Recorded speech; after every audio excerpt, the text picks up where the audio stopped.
구독자 여러분, 그간 안녕하셨습니까? 한국교훈사의 책 읽어주는 출판사, 오늘은 생민실상 자매 편중 훌륭한 자녀로 키우는 길이라는 책을 소개해드립니다. 이 책의 저자는 히라오카 하츠에라고 하는 여성분입니다. 생장의 집에 많은 훌륭한 선생님이 계셨는데 그 중에 한 분으로 특히 교육 쪽의 상담을 통해서 대단히 많은 체험담을 배출하신 그런 경력이 있는 분입니다. 특히 교육에 관심이 많으신 부모님들이 보시면은 대단히 참고가 되는 훌륭한 책입니다. 먼저 저자의 서문을 읽어드리겠습니다. 저는 다니구치 마사하루 선생이 제창한 생장의 집의 가르침에 접하고 그 저서 생명의 실상에 인도되어 인간의 본질은 신의 자식으로서 완전 원만한 것임을 알고 사랑에 있어서도 지혜에 있어서도 힘에 있어서도 무한한 가능성을 그 속에 가지고 있는 훌륭한 존재임을 알게 되어 말할 수 없는 기쁨을 느꼈습니다. 무한한 가능성, 그것은 비유컨대 하늘의 나팔꽃 씨앗과 같은 것으로 그 씨앗은 아직 잎도 없고 넝쿨도 없고 꽃도 없습니다. 보잘것없는 작은 존재에 불과하지만 적절한 열과 빛과 수분이 베풀어지면 서서히 싹이 트고 잎이 돋아나고 넝쿨이 뻗어나고 꽃이 피어나오는 것입니다. 그 무한한 가능성을 믿고 그것을 끌어내는 과정이 교육이란 것을 알게 되었습니다. 인간은 신의 자식입니다. 그 본질은 절대 완전하며 신의 계획을 지상에 실현시키기 위해 지상에 태어나온 것입니다. 따라서 인간이란 눈에 보이고 손으로 만져지는 육체가 아닙니다. 이 육체를 이처럼 나타나오게 한 생명이야말로 진짜 인간입니다. 진짜 인간은 영적 실제입니다.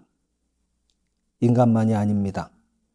삼라만상, 천지간 모든 것은 어느 것이나 영적인 존재이며 모두가 신의 계획이 지상에 실현된 것입니다. 그러나 이 오관에 의해 감각되는 삼라만상, 그것은 신이 만드신 실제는 아닙니다. 그것은 단지 그림자인 것입니다. 그림자이므로 항상 변합니다. 그러나 항상 변하는 그 내면에 절대 변하지 않는 신의 이념이 있습니다. 개인에 있어서도 국가에 있어서도 민족에 있어서도 지금 나타나와 있는 모습이 아무리 불완전하다 할지라도 그 내면에 금강불개의 완전이 있습니다. 이것이 교육인 것을 믿고 그 내면을 응시하여 그 실상을 끌어내는 것에 인생의 의의가 있습니다. 이것이 교육이라는 것을 생명의 실상을 통해 배운 것입니다. 그것을 생명의 교육법이라고 합니다. 이와 같은 입장에 서서 강연을 통해 무릎을 맞대고 많은 어머니들의 상대가 되기도 했습니다. 이 책의 내용은 그 기록의 일부라고 할 만한 것입니다. 혹시 이 책에 의해 도움을 받으셨다면 꼭 생명의 실상 40권 전권을 읽어주시기 바랍니다. 그때 모든 악의 근원을 이루는 유물론적 인생관은 좌취를 감추고 유신 실상 철학의 지상 천국이 실현되며 진실한 세계 평화가 세워지는 것입니다. 그것을 염원해서 이 글을 감히 펴내게 된 것입니다. 1965년 10월 저자. 그러면 본문의 일부를 소개해 드리겠습니다.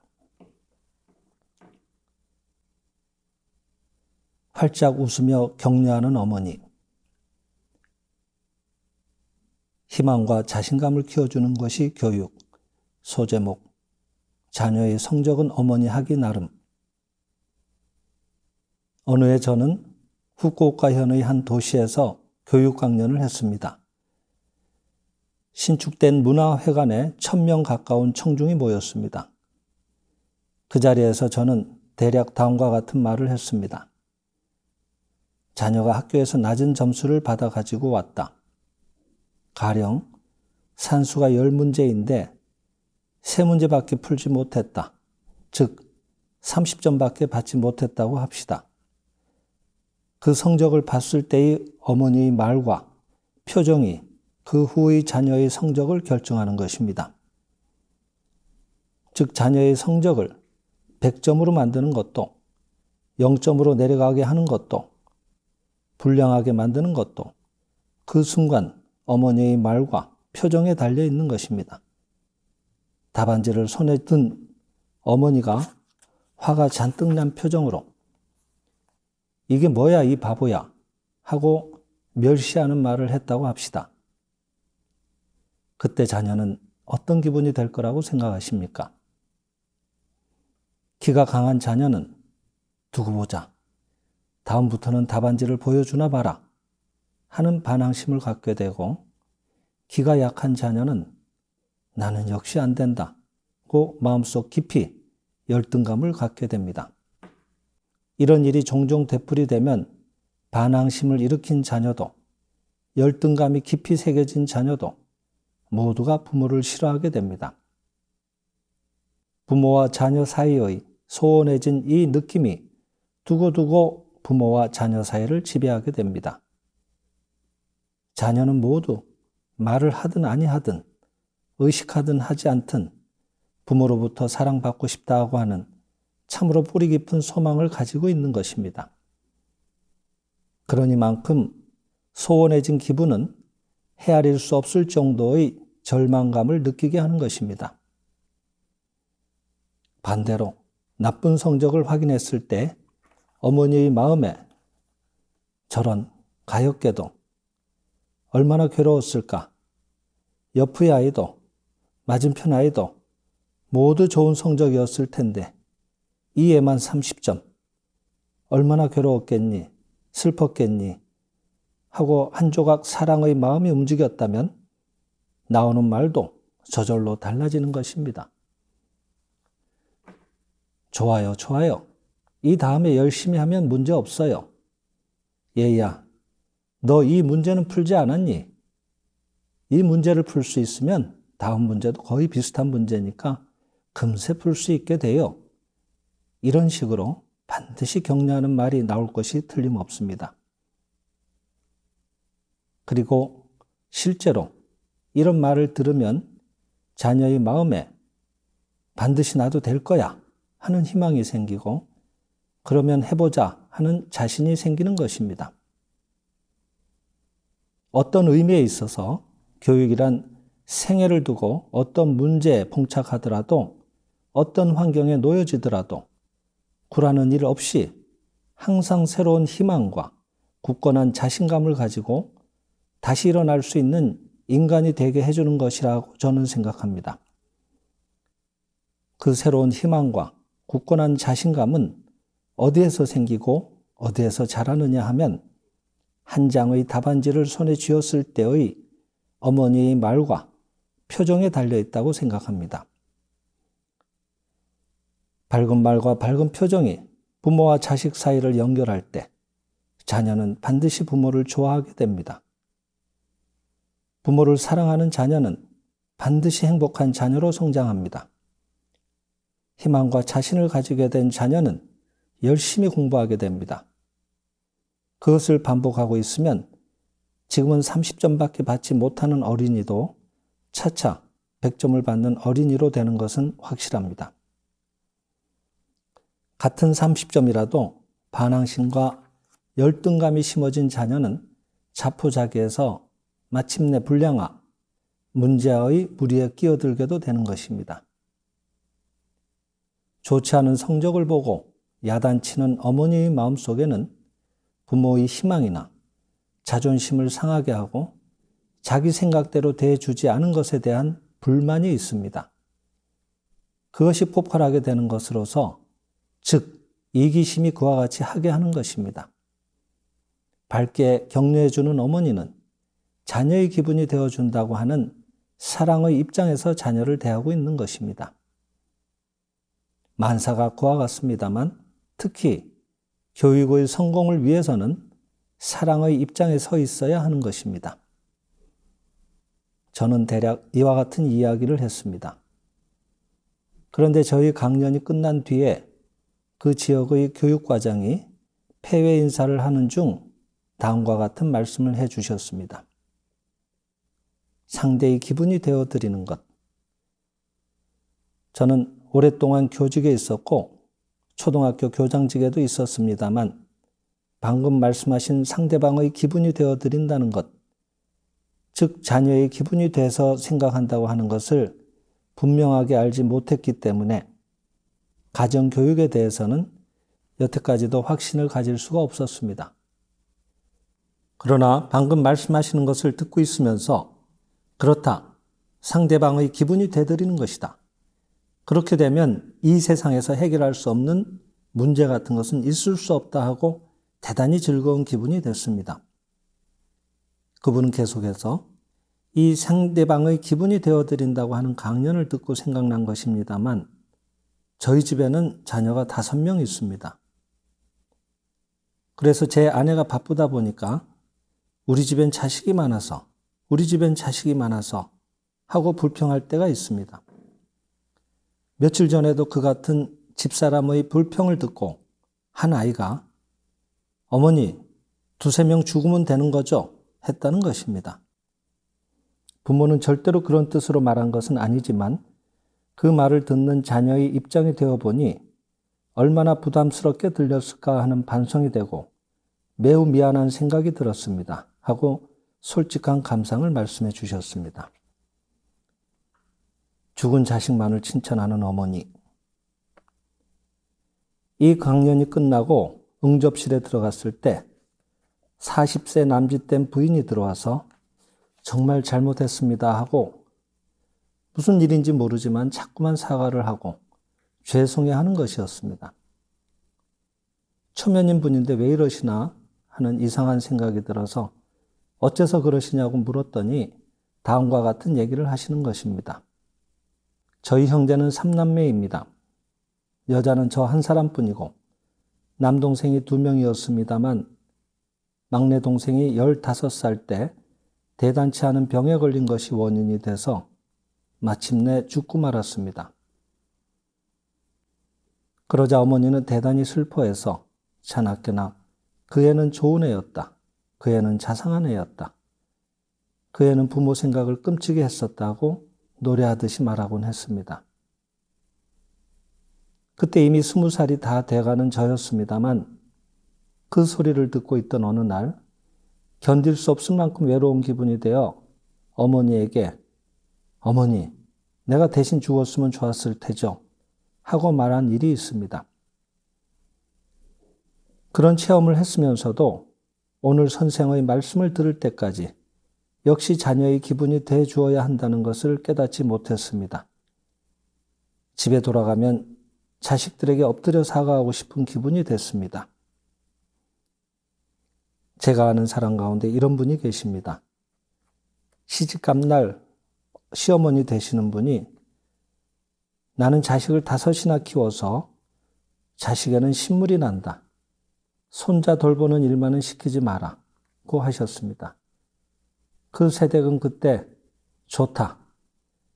일생을 두고 애는 낳지 않겠다고 마음에 정했답니다. 그런데 그것이 평생 애를 낳지 못하는 운명을 만들었다고 한탄하신 일이 있습니다. 참으로 말씀은 운명을 만듭니다. 다시 한번 말씀드립니다. 당신이 지금 자녀에게 하는 말 한마디, 그때의 표정이 자녀에게 희망과 자신감을 주는 편인가? 아니면 반항심이나 열등감을 심어버리는 게 되는 편인가? 때때로 생각해 봐 주시기를 바랍니다. 욕하는 것은 격려가 되지 않는다.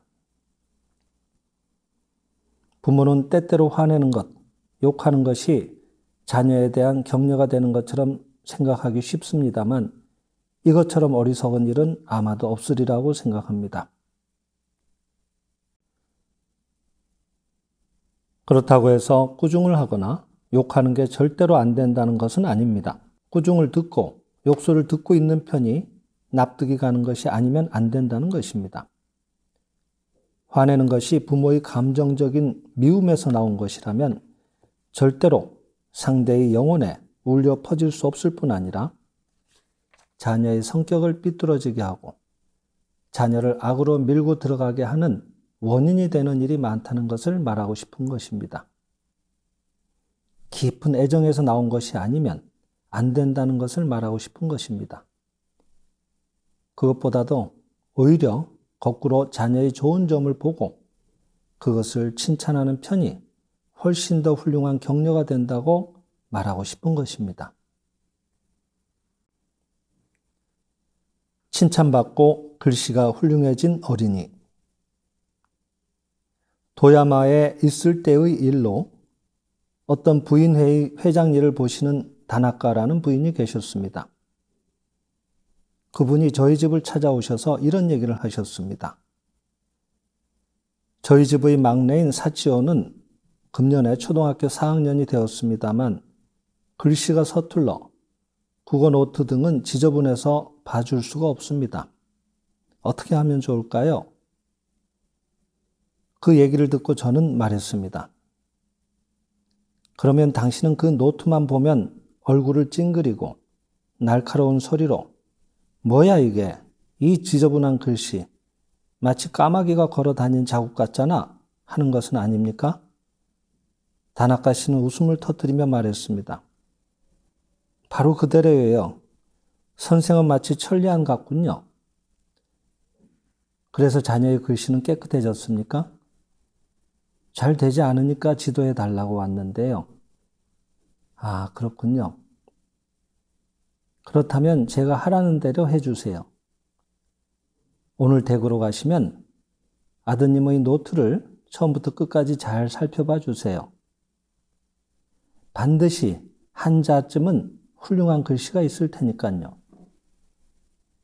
그것이 발견되면 그 한 자만을 들여다보고 다른 글자는 보지 않기로 하고 지금까지 해본 일이 없는 것 같은 즐거운 얼굴과 지금까지 내본 일이 없는 것 같은 즐거운 목소리로 다음과 같이 말하는 것입니다.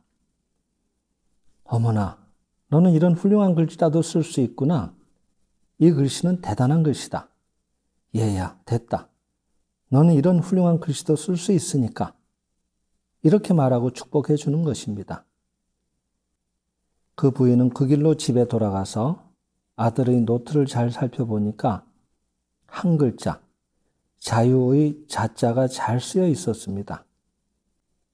그래서 그 글자를 쭉 들여다보다가 제가 부탁한 대로의 말과 표정을 실행하신 것입니다.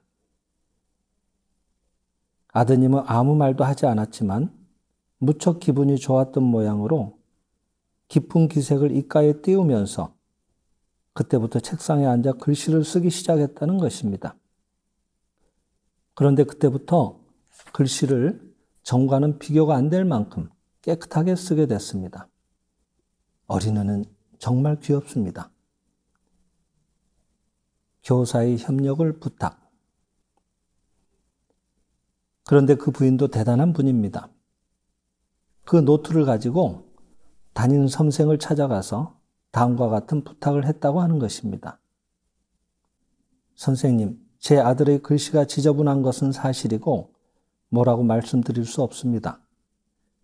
그러나 오늘부터는 좀 더 잘 쓰도록 힘쓰게 하겠습니다. 그래도 다른 어린이들과는 전혀 비교가 안 될 테지만 그 애의 글씨가 전날과 비교해서 약간이라도 좋아지면 동그라미 표를 해주시기 바랍니다. 이것은 참으로 훌륭한 일입니다. 저도 학교 교사로서 20년 동안이나 일했지만 전보다 조금이라도 좋아지면 동그라미 표를 해달라, 칭찬을 해달라고 부탁받은 경험은 한 번도 없습니다. 구시대의 교육이었을 뿐 아니라 농촌 지역에 있었기 때문이라고도 생각됩니다만 당시의 어머니들은 학부모 모임에 오셔서도 길에서 만나도 선생님, 말을 잘 듣지 않는 애입니다. 야단을 쳐서라도 때려서라도 좋은 애가 되도록 해주세요. 하고 부탁하곤 했던 것입니다. 그런데 이 어머니는 동그라미 표를 붙여주면 좋겠다. 칭찬해주면 좋겠다고 아들의 교육 방침에 대해서 교사에게 협력을 구하러 가신 것이니까 대단한 일이 아니겠습니까?